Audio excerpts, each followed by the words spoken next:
Welcome to the Own It podcast with me, Nicole Holler, where we're going to talk about stuff to help you get out of your way, take charge of your life, and, well, other stuff too. Hey everyone, welcome to another episode of the Own It podcast. Today I want to talk a little bit about establishing and maintaining healthy habits and the recognition that sometimes it feels like it's really hard to do.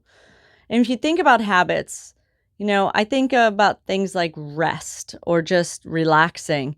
And too often we see taking time for ourselves as the thing that's a reward for getting all the stuff done that we want to in a day. But if you're anything like me or most people, I think, that list is always full. I mean, the reality is that there's always something to fill the space, isn't there? I like to say that it's like an elevator, that the elevator is always full. If you think about it, if you can imagine an elevator and your task list or all the things that you want to get done in a day, they're very similar. As the crowd of people from the elevator exit the elevator, the rest of the people fill, or I should say, move in order to fill the space. Well, sometimes our task list and all the things we want to accomplish looks the same. As we let things go from our task list, somehow more things seem to fill it. It seems to grow, or, the cascading level of things that we need to get done just keeps evolving. So if you're somebody who's finding a difficult time establishing healthy habits for yourself, I want you to ask yourself a few questions. And the first thing is, what is it that you want to change about your well-being? Do you want to get more rest? Are you hoping to have better or more frequent eating? Maybe more activity, whether that's getting up more often during the day or actually engaging in some type of structured exercise. Perhaps you're somebody who wants to do a little bit more reading or just have quiet time. So what is something that you want to change about your well-being? And then the second thing to ask yourself, once you've established the things you want to change about your well-being, is what is it that is preventing you from doing more of what you want to do that would enhance your well-being? Like, why are all of the other things a priority, and all of these things that could enhance your healthy habits, why are they to the side? We have to ask ourselves those questions. So what's preventing me from actually doing things that are good for me? And then the next two questions really go together. What is it that you need to stop doing? And what are the things that you need to start doing?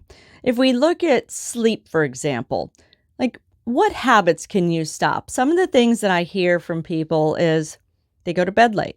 Well, is it because they just enjoy going to bed late? Are they not seeing how early they need to get up? Is it just a habit? So are you staying up too late? Are you somebody who's accustomed to watching TV in bed? Like, is this a habit that you might need to stop? Because that blue flickering light and the noise is something that really is disruptive to sleep. So even if you think you're sleeping, the quality of sleep is diminished with all of the flickering light and the background noise. Or maybe you're somebody who drinks caffeine too late, or you regularly drink too much alcohol at night. I've had a lot of people tell me in the past, like, oh, well, I like to have a drink at night because it helps me sleep. It might help you wind down a little bit, but it actually affects your sleep cycle. And I think a lot of people don't really recognize that. Although I imagine most people at some point in their life have gone out and had a bender. And they know they slept terrible. If nothing else, they were super hot, kept getting up, and then the next day they were wrecked, right? Now, the other part of that two-part question is, what is it that you might need to start doing? Do you need to start winding down earlier? If you know you need to get in bed at a certain time to have a reasonable quantity of hours of sleep, and that number is, say, 10 p.m., starting to wind down at 10 p.m. isn't going to work. You're going to have to start whatever your bedtime process is, maybe a half hour earlier. In my case, it involves is breakfast made for the next day because we make it the night before? The dogs have to go out to go potty. What are those things that need to be done before I actually get in my bed? So you want to look at those types of things. Maybe you need to wind down sooner, or maybe it's that you need to put your phone away. Right? So I have to start putting my phone away because it's become a distraction, whether it's because you're on socials too long or you respond to emails very late, so your mind is still whirling. So you need to start giving your body that wind down process. And another thing that I always recommend to people, I actually have a whole thing about it in my book, Feeling Stuck, which is using the do not disturb function on your phone. If you're somebody like me who does have their phone in their room, it's my alarm clock. I don't look at it in the night, and the do not disturb function is on. It's on because I don't want to hear the pings and dings of whatever it is. Now, mostly for me, I don't have that many notifications that are audible, but I don't want to have any of them disrupting my sleep in the night. And I've had these conversations with people before who might say, well, I hear the email ding or that text, I can ignore it. Well, I promise you, your unconscious isn't ignoring it and it's wondering what's going on. So use the do not disturb feature.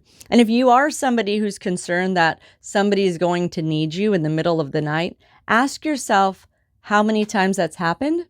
And also recognize that it doesn't matter if it's an Android or an iOS, like an iPhone, they all have some type of call override, meaning if it's on a favorites list or some type of call exception on mine, I have enabled that if you call me more than once in 15 minutes, it'll ring through. So these features are available to help to eliminate some of those concerns. So once you establish the things that you need to stop doing or start doing, I want you to take a look at each one and determine why it is you believe that you can't do those things. Using the do not disturb example I just gave you, that's a reason a lot of people have told me. It's like, well, what if somebody needs me? Okay, well, are those real issues that are limiting your success, or is it something else? Like, that's a legitimate issue, but here's what we can do to alleviate that. Or do you have some particular baggage around why you can't go to bed early? Because, well, I've always done X, Y, and Z. There might be some baggage around there. And those are the things that identifying why it is you feel that you can't start or stop something is important. So then you can have a better understanding of what the real roadblock is.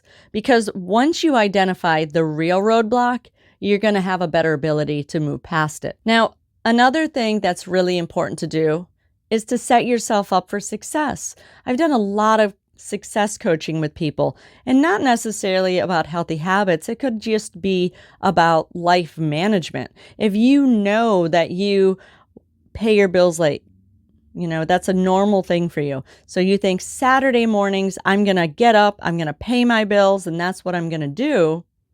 But the reality is that you like to go to this one class on a Saturday morning that's more important to you in that moment, then you aren't setting yourself up for success. So using working out in the morning as an example, if you just are not a morning person, I mean, I get up, my feet hit the floor, I'm ready to go, but I do like to sleep in the morning too. I've been in fitness and personal development for a long time, and I got to tell you, I'll get up for a client at any time, but I don't really want to work out in the morning, like 6 a.m. I could if I had to, but it would not be my preference. I'd rather do midday. So if you're somebody who just has a hard time getting up, but you want to establish a morning workout routine, are you setting yourself up for success? Is it possible for you to go in the evening instead?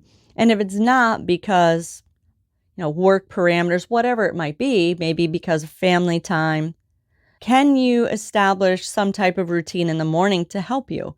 Maybe you hire a trainer. Maybe you find a workout buddy who you can have as an accountability partner. So you want to set yourself up for success. We can't go into any habits that are healthy or work-oriented or whatever and already be behind the 8 ball, because now we're going to basically just throw out hopes and goals and dreams with no true proactive ability to attain them. And then finally, I want you guys to focus on what will make the greatest impact. Because if you think about healthy habits, it probably has a task list, so to speak, much like that endless task list you have. Well, I want to work out better or more. I want to eat better. I want to eat more frequently. I want to plan and prepare. I do want to rest. I want to read. I want to do all these things. That's awesome. When you try to do it all at once, you might be successful because you're making this massive push forward for a brief period of time, but then you realize you can't sustain it all for a long period of time. So what I'd like you to do is decide what is the thing that will make the most impact right now and start there. Like if you're thinking about health and fitness and it means food and exercise, like I've told fitness clients, if you have limited time on Sunday, for example, because this is something I've been told, so I went and worked out and then I didn't have time to plan and prepare my food for a week, I'll tell them straight out, listen, you need to do the thing that's going to set you up for success the most. In this case, I'd rather them eliminate that Sunday workout and use that time to plan and prepare their foods for the week. Because what's going to happen is if you don't do that, that maybe 300 calories you burned in the workout is going to be demolished during the week because you aren't set up with quality foods, good foods, anything around you. You're going to be maybe picking at this or that, ordering out, not eating at all. So that 300 calorie sacrifice from your workout on Sunday has a much greater return on your investment if you see what is going to help you in the biggest picture, right? The greatest good utilizing that space. Well-being is not something to squeeze in, guys. We need to take care of ourselves. In fact, it should be a priority because if you aren't taking care of yourself and you aren't healthy, well, and stable, you aren't going to be able to accomplish all of those things that you really want to for yourself or the people around you. And yes, all of our health and wellness is going to ebb and flow. Sometimes we're really focused on one style of activity and then it falls off. It's sort of like sometimes I'm really into eating cottage cheese and then I never want to see it again, at least for maybe 6 months. Things ebb and flow. But then we need to know what is it that we can do in order to continue the healthy habits, but just replace them with a different one. You're going to find that you're more or less committed, but there does need to be some level of commitment to you and your focus on being healthy and well. If you don't take care of yourself, nobody else is going to be as committed as you are to your well-being. And remember, you are a modeling example to everybody around you. So you're probably going to find that if you have a partner, coworkers, best friends, even for your kids, if they see you taking care of yourself with a good me-centric attitude that my well-being is important, they're more likely to support you and to also have that same style of attitude as well. I'm going to leave it for today. As always, guys, thank you for being here for my podcast, whether you're watching on YouTube or you are listening on Apple Podcasts or Spotify. Please, if you haven't already, go ahead and give it all the likes, thumbs ups, and feel free to comment if you can on the platform that you are listening or watching on. And you can find me on most social media platforms at Nicole Holler Coaching. And of course, check out my website, NicoleHoller.com, where you can learn more about my personal development coaching, fitness training, as well as request guests for the podcast and make recommendations for topics. I hope you have an awesome day. And remember, this is your time.